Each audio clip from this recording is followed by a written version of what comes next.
Of Comfort, Texas, became the scene of a heroic rescue and tragic loss. Much of the footage you will see was taped on that day by the banks of the Guadalupe River.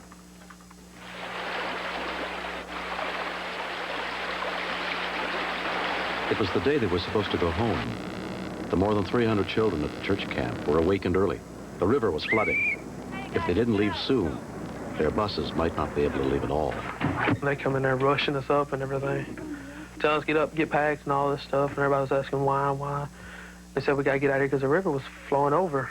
And we started going around the corner. Where to go down the hill, then water started coming in the bus and stuff. We tried to back up, but then the bus got stuck, so they made all of us get out of the bus. And that's whenever the first wave hit us and started scattering people to different trees.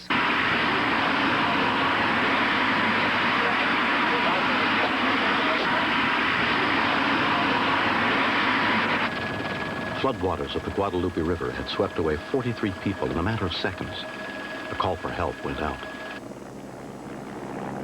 A television news helicopter, already covering the flood, piloted by Vietnam vet Mike Rice, headed for the site of the accident, where cameraman David Villarreal shot this footage. It just all seemed like routine flooding to us, and really had no idea what we were about to witness.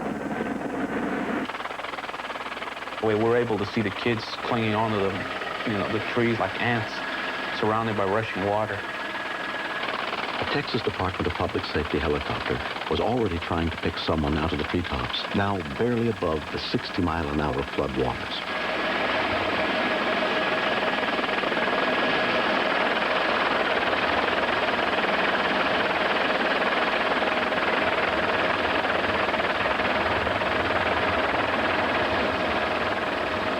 "17-year-old Chris Ray was the first to be rescued.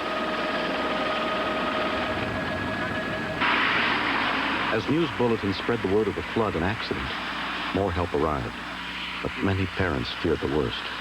I know for me that it was like you've got two daughters down there. Now, obviously, they both are not going to make it. You know, which one would you choose? Which one would you have come back? The news crew picked up volunteer fireman Ray Masterman to try to help rescue the kids. All of a sudden, I think all three of us saw the people at the same time, and it seemed like every tree had a face or two in it.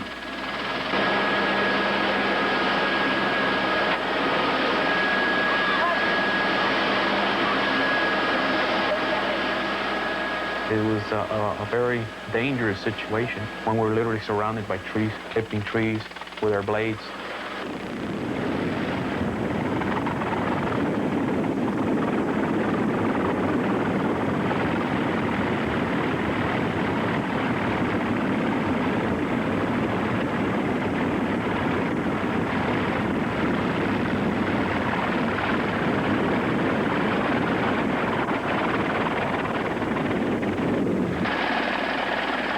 Before they had time to touch down or refuel, they got word that a girl was adrift in the river and in trouble. There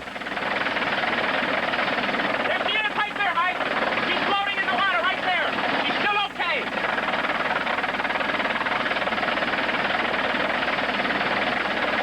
There she is right there. Okay, he died. He's gonna go down where we can slide there. He took the rope off. Masterman tried repeatedly to rescue 14-year-old Melanie Finley, but she was ripped away by the river. Here she goes!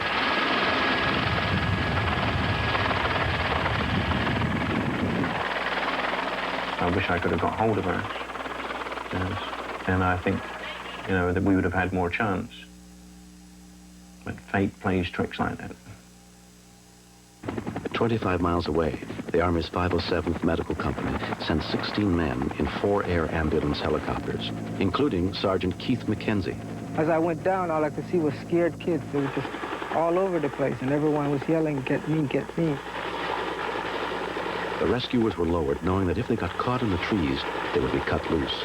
Sergeant McKenzie first tried to reach 16-year-old Scott Chatham, already weakened by leukemia and chemotherapy.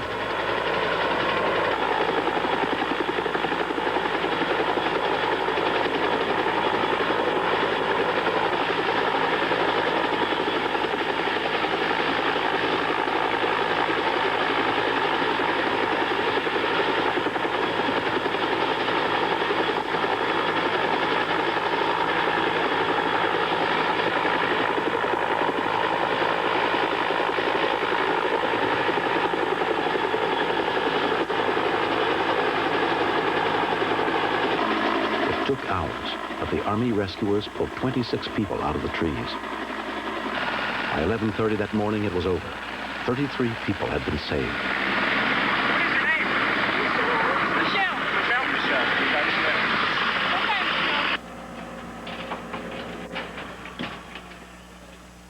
But 10 children died in the waters of the Guadalupe River.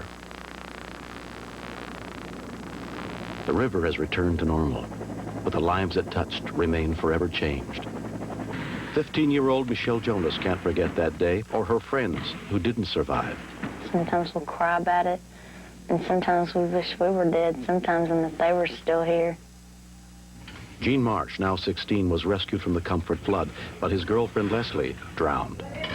We got in a fight, and I never got a chance to apologize to her. But if she was still here, I definitely would apologize to her. And I wish she was here so I could. Cortland Sewell's family was torn apart by the tragedy. 2 of his children died. All 4 of my kids were there, and so we lost 2, and we got 2 back, so we know what both ways feels like, getting your kids back plus losing your kids. There's an empty spot in my life, a big one. And I've tried to think, well, how would it be if, instead of Cindy and Christopher, if it was Michelle and Jamie? It'd be the same. It's a pain that you don't want to know. It feels like your inside has been ripped out of you. Ray Masterman finds some comfort in a letter he received from the family of the girl he tried so desperately to save. I've recently read about your efforts to save my sister, and thank you so much for risking your own life to save my sister's. I'm sending you a picture of her so you can think of her the way she was normally instead of the way you saw her. You probably never will be able to, though. Thank you so much again. I'm sorry it has taken me so long to say so. Sergeant McKenzie was responsible for rescuing 15 kids that day. I don't feel myself as being a hero. I was trained to do it, and I was glad to prove myself my training was worth it. After 10 years covering news, David Villarreal put down his camera that day and got involved.